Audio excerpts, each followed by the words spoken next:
स्मार्टो के adobe Photoshop CS6 video series में मैं एक बार फिर से आपका स्वागत करता हूं। इससे पिछली वीडियो में हमने फोटोशॉप ऑटोमेशन के बारे में जाना। हमने जाना कि कैसे हम मुश्किल कामों को फोटोशॉप में ऑटोमेट कर सकते हैं। अगला मेन्यू जो हमारे पास है वो है स्क्रिप्ट मेन्यू। स्क्रिप्ट मेन्यू के अंदर हमें सबसे पहला ऑप्शन जो मिलता है वो है इमेज प्रोसेसर का। सबसे पहले जानते हैं कि स्क्रिप्ट्स होती क्या है। फोटोशॉप में सिर्फ ग्राफिकल यूज़र इंटरफेस को अगर हम देखें, जैसे कि हमारे पास सारे टूल्स हैं और सारे मेन्यूज़ हैं, इसके अलावा हमारे पास एक और ऑप्शन है जिससे कि हम फोटोशॉप में कुछ भी काम कर सकते हैं, जो कि है स्क्रिप्ट्स। स्क्रिप्ट्स कोड होता है जो कि हम फोटोशॉप में एग्जीक्यूट कर सकते हैं।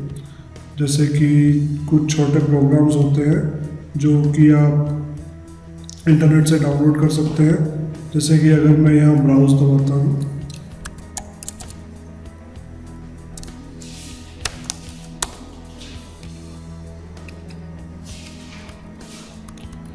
जैसे कि मेरे पास यहाँ पर स्क्रिप्ट है एक JSX फाइल रिसाइज के नाम से।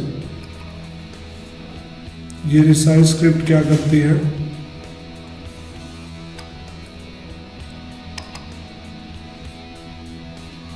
मान लीजिए मेरे पास एक इमेज है, इसके अंदर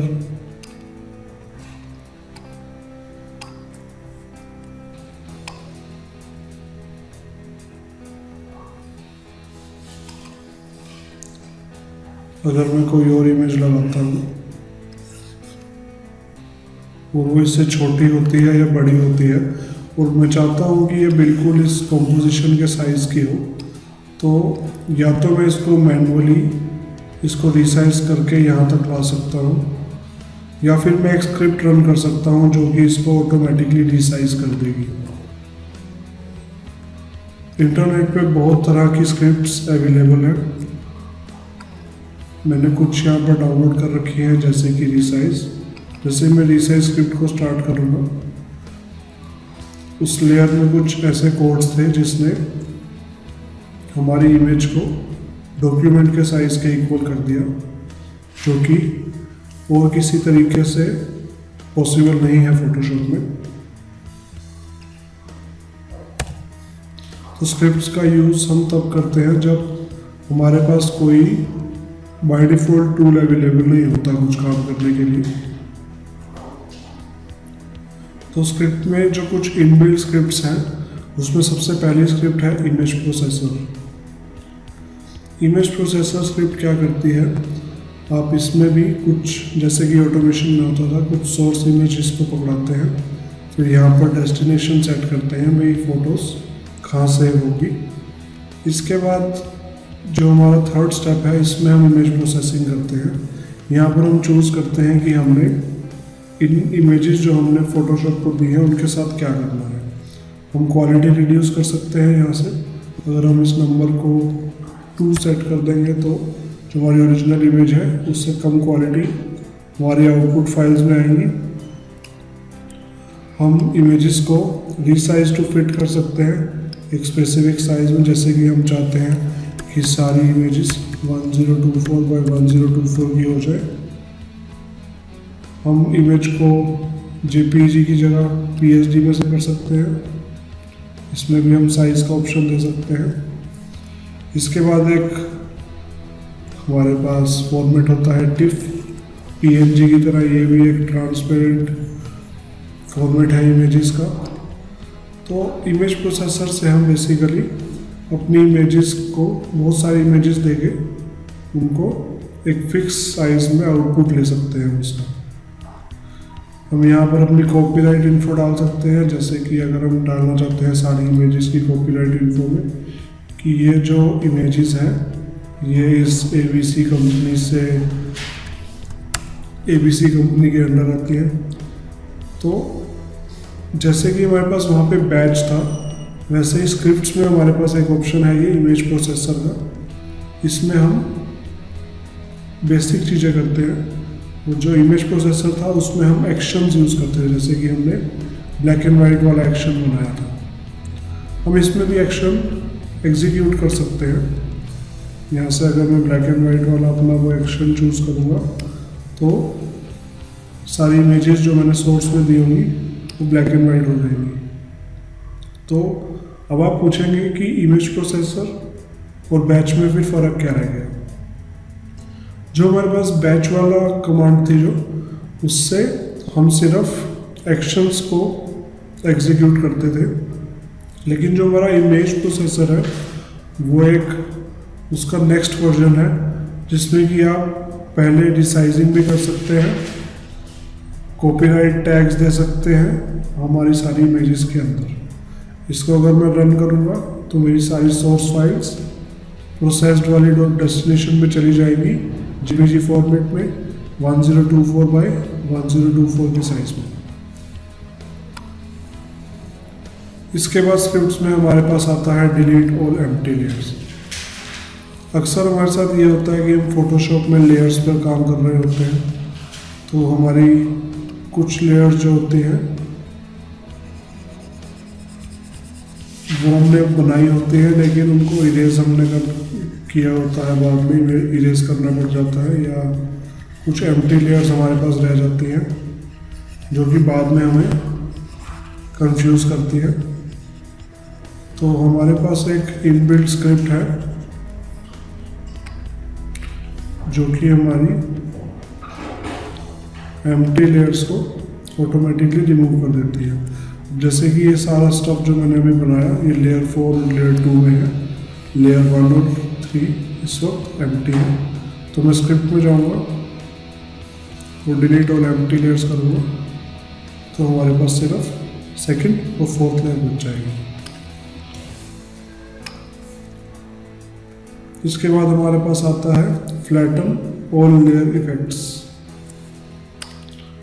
हमारी जो लेयर्स होती हैं उन पर हम इफेक्ट्स अप्लाई कर सकते हैं। जैसे कि मैंने ये ग्रे वाली लेयर को सिलेक्ट किया जो मैंने अभी फ्रेम ड्रॉ किया था, उसके ऊपर मैं ये इफेक्ट्स लगा सकता हूँ एम्बोजिंग का। ये एक 3D लुक देने के लिए है। इसके बाद मैं स्ट्रोक दे सकता हूँ, स्ट्रोक मतलब मैं आउटलाइनिंग दे सकता हूँ। तो ये कुछ इफ़ेक्ट्स हैं जो फोटोशॉप में इनबिल्ट हैं। अब आप यहाँ देखेंगे ये इफ़ेक्ट्स लेयर 2 पे अप्लाई हो गए हैं बिना इफ़ेक्ट्स के। कुछ हमारा ऐसा दिख रहा था स्ट्रोक, और इफ़ेक्ट के साथ एनहेंस हो गया है जो हमने ड्रॉ किया था। अब जो हमारी ये स्क्रिप्ट है फ्लैटन ऑल लेयर इफेक्ट्स, इससे क्या होगा, जितने भी हमारे ये इफेक्ट्स हैं ये सारे लेयर के अंदर ही मर्ज हो जाएंगे।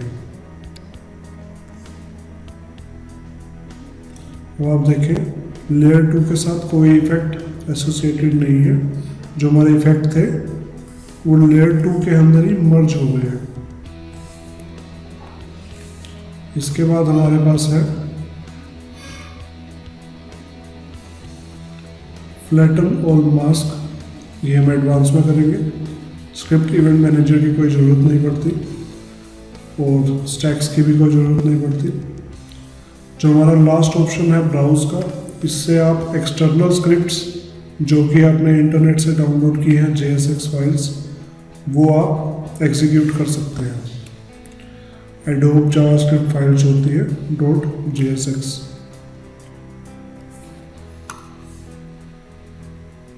इसके बाद स्क्रिप्ट मेन्यू हमारा ख़त्म हो चुका है। इसके बाद हमारे पास है इंपोर्ट मेन्यू। सबसे पहला हमारे पास है वेरिएबल डाटा सेट।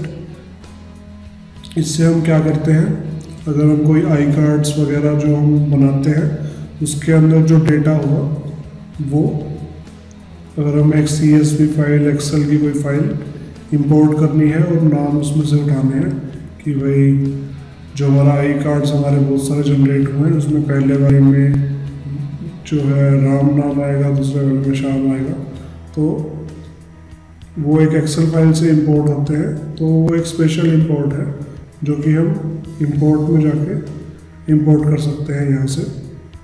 उसके बाद है वीडियो फ्रेम्स टू लेयर, जो कि अगर आपके पास एक प्लेइंग वीडियो है तो आप उसको अलग अलग लेयर्स में उसका हर फ्रेम इंपोर्ट कर सकते हैं। इसके बाद है नोट्स। नोट्स से आप क्या कर सकते हैं, एक PDF फाइल में जितना भी टेक्स्ट है उसका टेक्स्ट आप अपने लेयर में इंपोर्ट कर सकते हैं।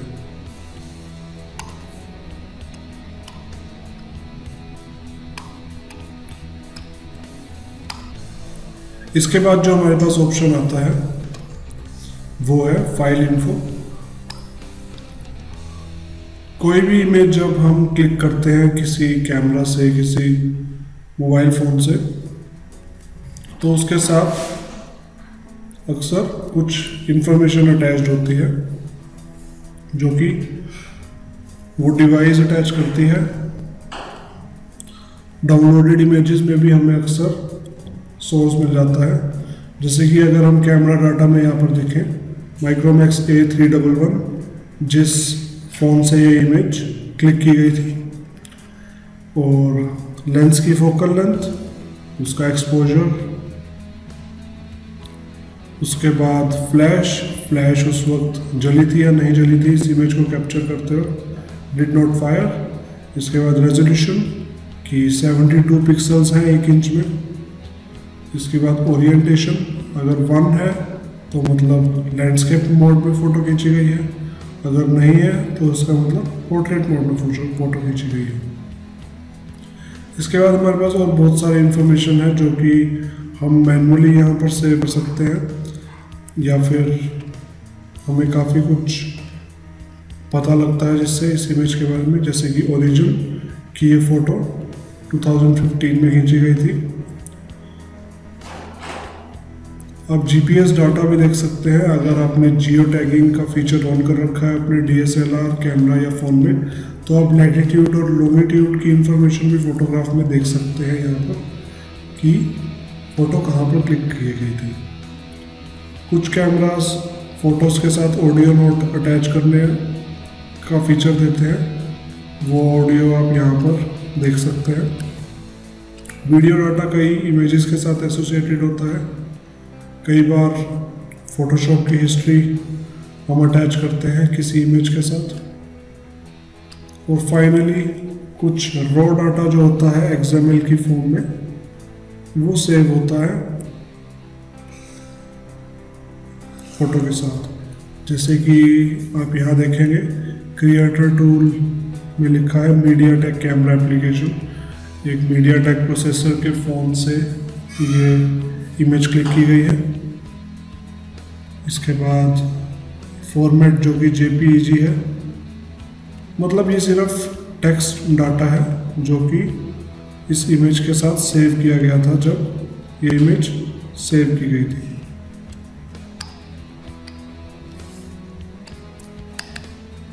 कुछ और एग्जांपल्स देखते हैं, जैसे कि जो ये इमेज है, ये एक DSLR से खींची गई है। अगर इसका कैमरा हम देखें तो नाइकोन D330, उसकी focal length 55 mm, exposure, image का रेजोल्यूशन, फ्लैश उस वक्त फायर हुई थी और कुछ स्ट्रोक रिटर्न लाइट डिटेक्ट की गई थी, और जो कैमरा था वो ऑटो मोड में था। रेड आई डिडक्शन जो थी वो ऑफ थी। 2016 में क्लिक की गई थी ये इमेज।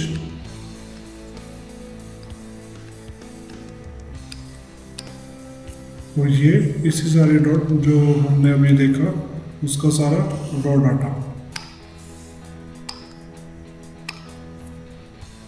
इसके बाद हमारे पास है प्रिंट कमांड।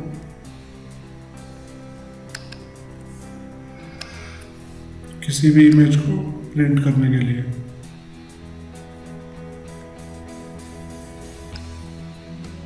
आप यहाँ पर स्पेसिफाई कर सकते हैं कि आपको इमेज पोर्ट्रेट में चाहिए या लैंडस्केप में।